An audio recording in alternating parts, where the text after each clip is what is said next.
All right. So I'm going to start my talk by pointing out something super obvious. One of the biggest beneficiaries of coral reefs and related habitats, mangroves, coastal seagrass beds, are resorts, developers, private companies that sell these as tourism opportunities. And because coral reefs provide all these amazing services that most of us know about, they protect infrastructure from flooding, from storm damage, provide all kinds of economic opportunities, protection of our beaches, and also recreational activities. So obviously, coral reefs incredibly important for resorts. This is our resort in the Dominican Republic. This is a hotel, Tortuga Bay. We have a couple hotels, and we can get away with charging $2,000 a night for this place, almost primarily because of the beach, turquoise water, and people coming to visit this beautiful kind of landscape on the coast. This is our resort in the company I work for called Grupo Puntacana. It's a large property. We have close to 500 private residences within the resort, 3 hotel properties, and we generate a huge amount of economic opportunity in activity in the Dominican Republic. Our resort alone employs close to 2,000 people directly and indirectly. If you think of all the companies that work in and around our resort, it's probably closer to 5,000 to 10,000 people. So huge economic driver and a very important part of the economy of the Dominican Republic. And then I'll point out another extremely obvious thing that maybe hasn't been discussed as much at this conference so far, is that historically, this type of development, hotels, developers, resort builders, have done very little to protect coral reefs. If they're not doing damage, most of the programs you see in most resorts are symbolic or small gestures or a small program, token donation, something like that. But you don't see most hotel properties getting into large-scale investment in protection or restoration of coral reefs. So I'm going to give you a little bit of our history and how we came about it and how we got into this, because we started doing coral restoration in 2004, and we have now one of the largest and longest running restoration projects in the Dominican Republic and arguably maybe in the Caribbean.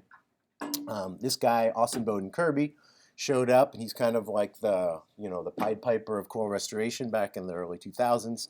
And he convinced us that we needed to do more. We needed to be more proactive. We knew that the reefs were in tough shape in the Dominican Republic, and he encouraged us to really get more involved. And so we set up a couple pilot nurseries, and very familiar with these kind of frames. These are A-frames. We set up a small in-water nursery that continued to expand. Then that nursery kind of evolved into different structures, and then other entities at that time in the Dominican Republic and then later throughout the Caribbean started showing up and asking for our help to learn how to do this stuff. Before there was a Reef Futures, it was all very kind of, word of mouth kind of training. And we had some success. We did a bunch of restoration. This is a guy who's here today, Victor Galvan, who worked for us for a time, outplanting corals, mostly Acropora cervicornis. And we saw a huge amount of success of growth in our nurseries. Produce all kinds of value for the resort. People got excited about coral restoration, and starting in our little nursery now in the Dominican Republic, there's somewhere on the order of 10 to 12 different projects throughout the country. We have a consortium. We're all working together, coming up with different ways to do coral restoration, sexual reproduction, asexual reproduction.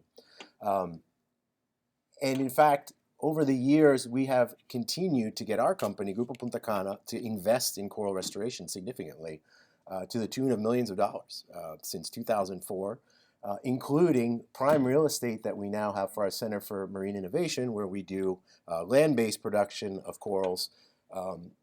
And we continue to receive resources both from the company, but have used the company as a platform for all kinds of other activities, for training workshops, for awareness building in the Dominican Republic, for conversations with other resort developers, for a platform for fundraising from international donors, from multilateral donors.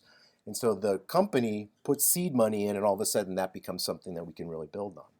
And so this is some of the beginnings of our lab, which was unfortunately affected a little bit by the storm a couple weeks ago. But you can kind of see some of the ways that we're doing coral production in the nursery and continues to grow there. But I've been in Puntacana now since 2005, and so I've seen how a company can utilize its resources to advance something like coral restoration. We've been successful in continuing the interest of the company in coral restoration, expanding that tent to other resorts and other companies in the Dominican Republic and beyond. And so I wanted to share some of the things that we've learned over the years because I think it's incredibly important that we engage the private sector more efficiently, more effectively. We get them involved and contributing more. I think there's some simple things we can do as practitioners, as foundations, as universities to approach private sector and really get more participation. And I think the first thing that's really important is don't just think of companies as a bank account. You come with your handout, say I want a donation or I want a contribution. That's very complicated for a lot of companies. A lot of times they're getting approached by things all the time. They have a lot of decisions to make. And it's ignoring the fact these companies have all these other resources that could be contributing to things like coral restoration. So in our experience, the company, money is great. We all need money to operate. But oftentimes just a little bit of seed money is enough to say we can get other people involved. Sometimes it comes down to companies' resources. They have boats, dive operators. They have a legal department that can help you out with contracts. In our case, we have an accounting department that backs us up and helps us manage grants. We have a maintenance department, one of my favorite parts of our company. All kinds of the really cool stuff we've been able to innovate have come right out of the maintenance shop, no cost. It's pretty cool. So if we can get folks that have certain talent base from a company to apply it to some of the things that we're trying to do as coral restoration practitioners, I think we can get a lot more done. And I think it's really important the way that we approach them and the language that we use. And I had one CEO that we talked to, he said, a lot of times foundations come to us and it's kind of like feeding a hungry dog, right? You feed them once and then they just keep coming back, and they keep coming back, and they want more. And I think that's not the way we want to be perceived by companies. We want to be seen as partners. We want to see as long-term contributors to solving major ecological problems. Another observation, and I think this is critically important, is be really honest with companies. I've been working inside of a company close to 20 years. We are constantly approached by vendors of all types, not just restoration, but vendors of all kinds of products, all kinds of services, all kinds of new technologies. We have become very attuned at vetting BS. So when somebody comes to us with a huge list of all the things they're going to do, your radar goes up and says, I don't know about that. And you make a couple calls and say, oh, well, this, that's probably not really realistic for the things you're saying. And so you can really burn companies on working on things like coral restoration when you start over-promising and under-delivering. So I think it's really important to not come in, and try and be all slick and tell them all these amazing things you're going to do. Be really honest. We're trying to save a species, or we're trying to restore the ecological function of this specific reef, or we can work in a certain number of reefs successfully over a certain period of time. That's our goal with you.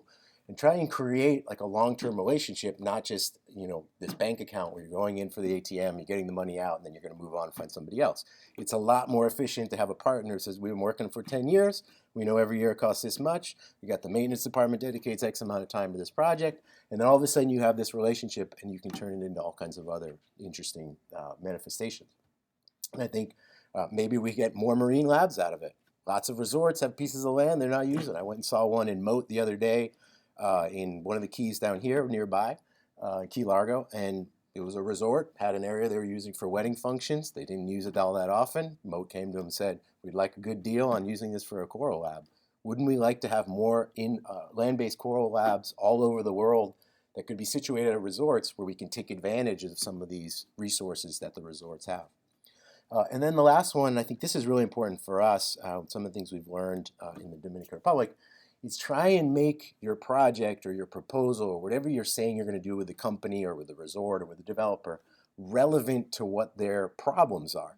Don't just come with more problems. When I talk to the CEO of our company, I always come in with the mindset of, I have the problem, but I'm also going to come with the solution. I'm going to come in with something that's going to make his day easier. Because how many CEOs are sitting there all day just problem, problem, problem, problem? What they want are people showing up that say, we got a problem, but I got 3 options. This is the one I recommend. What do you think? And so you're making it much more simple for a CEO or a VP or an executive committee to make decisions on these types of projects. I'll give you an example in Punta Cana. Many hotels all over the world have problems with fishermen, and they have problems with relationships, with reputation, with access. You have fishermen that feel like they've been excluded or they've been displaced because of hotel development. And so this is not unique in Punta Cana. We've had this problem over the years where we've had different kind of issues with the fishermen. Well, we realized when we were doing coral restoration that we had this talent base that we weren't taking advantage of. These are guys that have their own boats. They know where the reefs are. They know how to operate in difficult conditions in the water. Their families have lived by the water and for the water for many years. And so we took a chance, and this was a project we did early in about 2007 or so. And we trained 3 fishers to be coral gardeners. We thought, yeah, this is a great idea. What we found out is we had no way of paying the fishermen because they didn't have a formal entity. We're a formal company. We needed to do taxes, so we formed a new association called the Association for Marine Services and Artisans to involve the family members, not just the fishers. And so all of a sudden we had this cadre of folks that wanted to work with us, and it brought about all these new ideas and new services they could provide. So we now have close to 25 different fishers and their family members working for us in all kinds of different projects, maintaining and building barriers for sargassum, maintaining our coral nurseries, working in our land-based nursery as boat captains, building piers. I mean, you have this set of individuals that were completely ignored by the tourism sector, and now we have tourism jobs and conservation jobs. That solved the big problem for the company and has become a real asset and a real advantage that we have, and something that's really been helpful to create this kind of good feeling between the conservation project and the operations of the resort and the local community. So I think if we want to have a bigger tent, we want more private sector involvement, we want more effective private sector involvement, we have to change the way we're talking to the private sector. And I think if we do that, if we recognize that there's ways to do that, I think we're going to have a lot more success. And I've sort of staked my career on it. I'm an environmentalist, got into working with the private sector, figured I would never stick it out. And just a shameless plug, I wrote a book about these experiences specifically because I thought it was useful. Like, here we have all these private companies, and we should be taking better advantage of them. Thanks a lot.